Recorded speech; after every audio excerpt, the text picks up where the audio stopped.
चिंतन श्री गुरुदेव दत्त श्री स्वामी समर्थ। नमस्कार, मी रोहिणी परत एकदा तुमच्यासाठी खूप महत्त्वाचा व्हिडिओ घेऊन आलेली आहे आणि आजच्या व्हिडिओमध्ये आपण एक खूप महत्त्वाची माहिती बघणार आहोत। तर बघा, उद्या म्हणजे 6 एप्रिलला आहे हनुमान जयंती आणि हनुमान जयंतीच्या दिवशी आपल्याला बरेचसे उपाय म्हणजे बघा, आता तुम्ही आतापर्यंत भरपूर उपाय बघितले असतील की हे करा, असं करा, तसं करा। मी सुद्धा तुम्हाला 1-2 उपाय सांगितले, खूप महत्त्वाचे उपाय आहे, विवाह इच्छुक लोकांसाठी खूप मोठा छान उपाय आहे।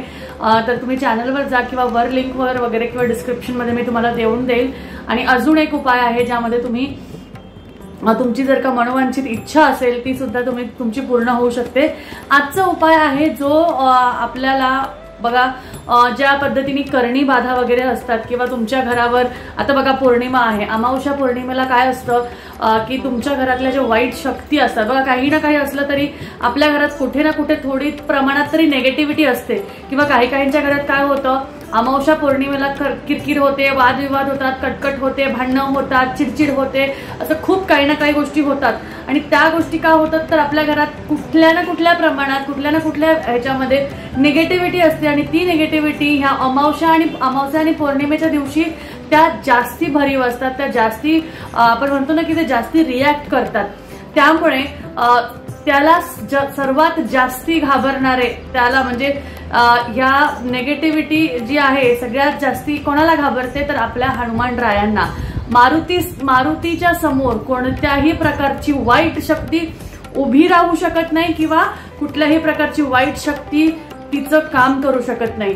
त्यामुळे तुम्हाला जेवढे जास्ती उपाय या हनुमान जयंतीच्या दिवशी तुमच्या घरात कोणत्या प्रकारे कुठे करणी बाधा झाली असेल, तुमच्याकडे पितृदोष असेल, अशा पद्धतीच्या जर का गोष्टी तुम्हाला सांगितल्या असतील किंवा होत असतील, बघा कसं ओळखायचं की करणी बाधा आहे, पितृदोष आहे, की तुमचे कामं होत नाहीये, तुम्हाला एखादं तुमचं मनासारखं काम जॉब करायचं पण तुम्हाला जॉबच लागत नाही, तुम्ही खूप शिकलेले आहात तरी तुम्हाला जॉब लागत नाही, तुम्ही खूप छान तुमच्याकडे चांगली कला आहे तरी तुम्ही उच्च स्तरावर जाऊ शकत नाही।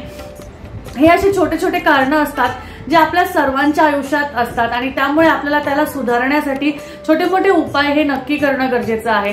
तर त्यासाठी आजच्या उपायामध्ये मी तुम्हाला सांगते की हनुमान रायांना जर का तुम्हाला प्रसन्न करून घ्यायचं असेल तर तुम्ही एक गोष्ट करू शकता। तुम्हाला काय करायचं आहे, तुम्हाला मारुती रायांच्या मंदिरात ह्या दिवशी हनुमान जयंतीच्या दिवशी तुम्हाला रात्री एखाद्या मारुतीच्या देवळात जायचे आहे आणि तिथे त्यांच्या प्रतिमेसमोर किंवा त्यांची जी मूर्ती असेल किंवा ते दैवत जे आहे तिथे खाली बघा दिवे लावलेले असतात, तिथे तुम्हाला 4 मुखी दिवा लावायचा आहे। आता हा 4 मुखी दिवा कोणताही चालेल, 4 मुखी दिवा बघा मातीचा सुद्धा मिळतो, विकत मिळतो, तर तो सुद्धा तुम्ही लावू शकता। मी इथे त्याचं चित्र देईल। 4 मुखी दिवा तुम्हाला अशा पद्धतीचा लावायचा आहे। मातीचा सुद्धा विकत मिळतो, भेटला मातीचा तर मातीचा लावा आणि जर का तुम्हाला मातीचा दिवा नाही भेटला तर कणकेचा दिवा करा, ज्याला 4 तोंड म्हणजे 4 कान त्याला असायला पाहिजे। बघा ह्या पद्धतीचा 4 कानांचा दिवा तुम्हाला करायचा आहे, ज्यामध्ये तुम्हाला 4 वाती लावायच्या आहे।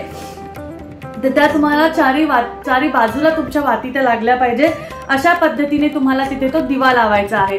हनुमान मंदिरात गेले तुम्हाला तिथे मारुती रायांना तुमची विनंती करायची आहे, तुमच्या सगळ्या ज्या गोष्टी असतील त्या मारुती रायाला सांगायच्या आहेत आणि त्यानंतर तो दिवा तिथे प्रज्वलित करायचा आहे।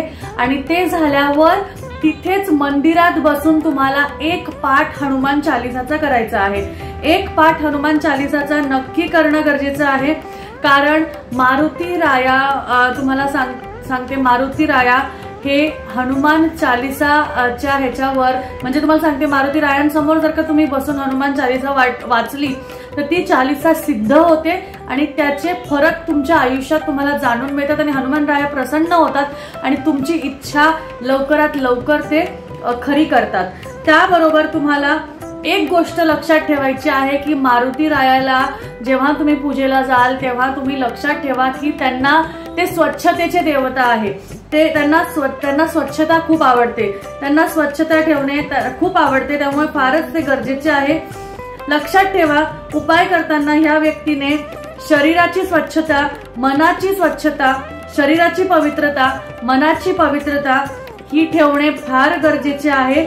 कारण ज्या व्यक्तीच्या मनात श्रद्धा नाही, ज्या व्यक्तीच्या मनात भक्ती नाही आणि तो फक्त आणि फक्त त्याच्या कामासाठी उपाय करायला आलाय, त्याचा उपायाचा काहीही फरक होणार नाही। माझा मारुती रायांवर विश्वास आहे म्हणून मी ते फक्त करतेय, तो करेल का, असं होईल का, ही शंका सुद्धा मनात ठेवू नका. तुमचं काम होणारच नाही असं जर का शंका ठेवली तर. त्यामुळे हे लक्षात ठेवा. त्याचबरोबर तुम्ही जर का तुमच्या आई वडिलांना, वृद्ध व्यक्तींना दुखवत असाल तरीही हनुमान राया तुमच्यावर प्रसन्न होणार नाही. मग अर्थ याचा असा आहे का की तुम्ही त्या दिवशी तुमच्या मोठे जे व्यक्ती आहे, वृद्ध व्यक्ती आहे, आई वडील आहे, त्यांच्याशी ह्या दिवशी खूप छान छान वागताय पण दुसऱ्या दिवशी पण एरवी तुम्ही त्यांच्याशी नीट वागत नाही, असं हनुमान रायांना आवडत नाही. त्यामुळे ह्याच्या आधी जर का तुम्ही असं काही वागत असाल तर त्याची माफी मागा आणि ह्याच्या पुढे असं वागू नका. आणि जर का असं वागत नसाल तर अतिउत्तम तेच कायम ठेवा आणि तो रिस्पेक्ट मोठ्या व्यक्तींसाठी, तुमच्या आई वडिलांसाठी, तुमचे जे मोठे, तुमच्यापेक्षा जे मोठे व्यक्ती आहेत त्यांच्यासाठी तो रिस्पेक्ट तसाच ठेवा. हनुमान रायांना ही गोष्ट फार फार आवडते. आणि त्याचबरोबर अजून एक गोष्ट लक्षात ठेवायची आहे की जेव्हा कधी तुम्ही मंदिरात जाणार तेव्हा गरजू व्यक्तींना सुद्धा तुमच्या इच्छेनुसार, तुमच्या क्षमतेनुसार तुम्हाला द्रव्यदान करायचे आहे. द्रव्यदान म्हणजे बघा काही रुपयाचे नाणे म्हणा किंवा काय, तिथं सगळ्यांनाच करायची गरज आहे असं नाहीये.